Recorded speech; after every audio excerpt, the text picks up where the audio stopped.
ஆடியன்ஸுக்கு ஒரு big thanks from our side இந்த படம் for receiving it with lots and lots of love. Thank you so much for that. இன்னைக்கு ரொம்ப ரொம்ப ஹாப்பியாக இருக்குது. நம்ம லாஸ்ட் ஃபியூ டேஸ் நம்ம தியேட்டர் விசிட்ஸ்க்கு போனோம்.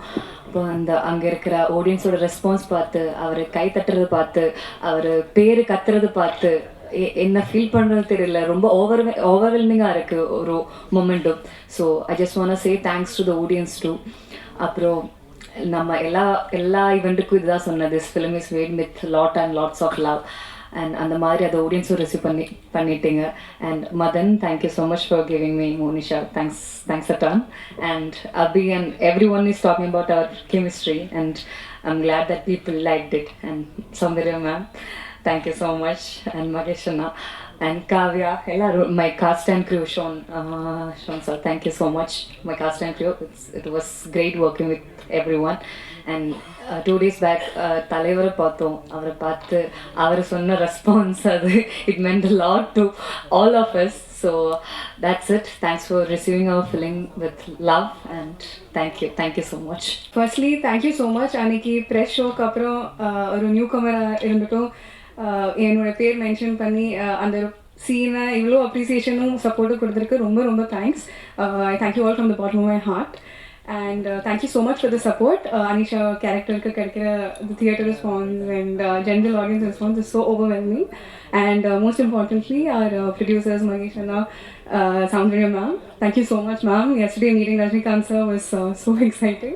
Thank you ma'am for that. Madan, everybody else on the dais, thank you so much. Once again, thank you all. இந்த படத்தில் எனக்கு வந்து ரொம்ப ரொம்ப பிடிச்சிருந்த ஒரு விஷயம் என்ன அப்படின்னா, இந்த படம் பார்த்து முடிக்கும் போது ஐ ஃபெல்ட் as if நான் ஒரு நல்ல படத்தில் ஒரு பார்ட் ப்ளே பண்ணியிருக்கேன். Even it is a small part. I fell really good. ஏன்னா இந்த காலகட்டத்தில் இந்த ஜென்சி அப்படின்னாலே, இந்த இன்ஃப்ளூயன்சர் கல்ச்சர் அப்படின்னாலே, இல்லை வந்து இந்த மாடர்ன் லவ் அப்படின்னாலே அதுக்குன்னு ஒரு கருத்து இருக்குது. ஸோ அது எல்லாத்தையும் தாண்டி ஐ திங்க் ஒரு ஒரு டிஃப்ரெண்ட் பர்ஸ்பெக்டிவ் இந்த படம் மூலமாக அவங்க கொண்டு வந்திருக்காங்கன்னு தோணுச்சு. அண்ட் காலங்காலமாக ஒரு விஷயம் இருந்தது, அது இந்த காலகட்டத்தில் மாறிட்டு வருது. நம்ம எல்லாருமே நம்ம லைஃப்பில் நடந்த நிறைய நல்ல விஷயங்களோ கெட்ட விஷயங்களோ அது வந்து மறந்துடுவோம். நமக்கு லைஃப்பில் அது நடந்ததே ஞாபகம் இருக்காது.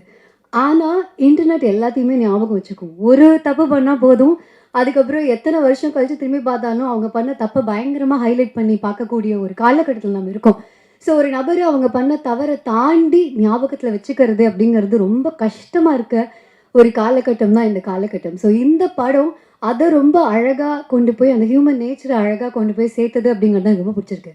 There are no bad people, but we do bad things. Probably அப்பப்போ அதை பண்ணியிருப்போம். ஆனால் நம்மளோட ஹியூமன் குவாலிட்டியே we have the room to grow அப்படிங்கிறத ரொம்ப அழகாக ஒரு கருத்து, அந்த மாதிரிலாம் இப்போ நான் சொன்ன மாதிரி ஒரு கருத்தாக இல்லாமல் ஒரு அழகாக ஒரு காதல் கதை மூலமாக அதை சொன்னதுனாலையும், அண்ட் அதையும் தாண்டி நான் முன்னாடியே சொன்ன மாதிரி ரொம்ப காமனாக ஸ்டீரியோ டைப் பண்ணக்கூடிய விஷயங்களை ஒரு டீனேஜ் கேரக்டர்ஸை வச்சோ, இல்லை வந்து அப்போ தான் அதை ஜஸ்ட் க்ரோயிங் அந்த ஒரு ஏர்லி ஸ்டேஜ் ஆஃப் லைஃப்பில் இருக்கும்போது அவங்களுடைய அண்டர்ஸ்டாண்டிங்கை ரொம்ப கருத்து மூலமாக சொல்ல முடியாது. பட் அதுலேயும் to be politically right, I think the writing has come out really well. And எனக்கு வந்து படம் வந்தபோது எல்லாரும் அனஸ்வரா செம்மையாக பண்ணியிருக்காங்க, அப்போ ஹீரோ வந்து ஒரு செம்மையாக பண்ணியிருக்காங்க அப்படிலாம் பார்க்கும்போது ஒருவேளை ப்ரமோஷனாக இருக்குமோ அப்படிங்கிற ஒரு டவுட் ரொம்ப எனக்கு இருந்தது. ஏன்னா எனக்கு என்னன்னா எல்லாரும் ஒரே விஷயம் சொல்கிறாங்கன்னா ஒருவேளை ப்ரமோஷனாக தான் இருக்கும் போல இருக்குது அப்படின்னு இருந்தது. ஆனால் when I watched the movie I realized எந்த அளவுக்கு ஒரு கேரக்டர்ஸை வந்து இவ்வளோ ப்ரில்லியண்ட்டாக எழுதியிருந்தா, அது அவ்வளோ அழகாக அவங்க பெர்ஃபார்மும் பண்ணியிருந்தா. Everybody is falling in love with the character. We are just falling in love with the people in the movie. So அது வந்து ரொம்ப நல்லா பண்ணியிருக்கீங்க. So very happy to be a part of this movie. நல்ல படம் produce பண்ணியிருக்கீங்க. And திரும்ப I think இப்போ இனிமேல் இவங்க வரும்போது எல்லாமே will be expecting a great movie. அந்த ப்ரெஷர் அவங்களுக்கு கொடுக்கறது கூட ரொம்ப நல்லா தான் இருக்குது. Because we really want to watch such movies. So happy to be part of this movie. Thank you so much media. ஏன்னா முதல்ல அவங்களை நான் சந்தேகப்பட்டேன், ப்ரொமோஷன் தான் பண்ணுறீங்களோன்னு. ஆனால் ஒரு பாயிண்ட்டுக்கு அப்புறம் I am so happy that நீங்களும் இந்த படத்தை எங்கே கொண்டு போய் எப்படி சேர்க்கணுமோ அந்த ஒர்க்கை நீங்கள் பண்ணிகிட்ருக்கீங்க. தொடர்ந்து பண்ணுங்கள். ஏன்னா ஒவ்வொரு நாளும் அந்த சீட்டிங்கை பார்க்கும்போது, புக்கிங்கை பார்க்கும்போது நல்ல ஒரு ஃபீல் கொடுக்குது. அந்த படம் கொடுத்த அதே ஃபீல் இருக்குது. படம் முடிஞ்சதுக்கப்புறம் ஒரு 1 மணி நேரம் 1.5 மணி நேரம் லைஃப்பில் நடந்ததெல்லாம் ரீவைண்ட் பண்ணி பார்க்குற மாதிரி இருந்தது.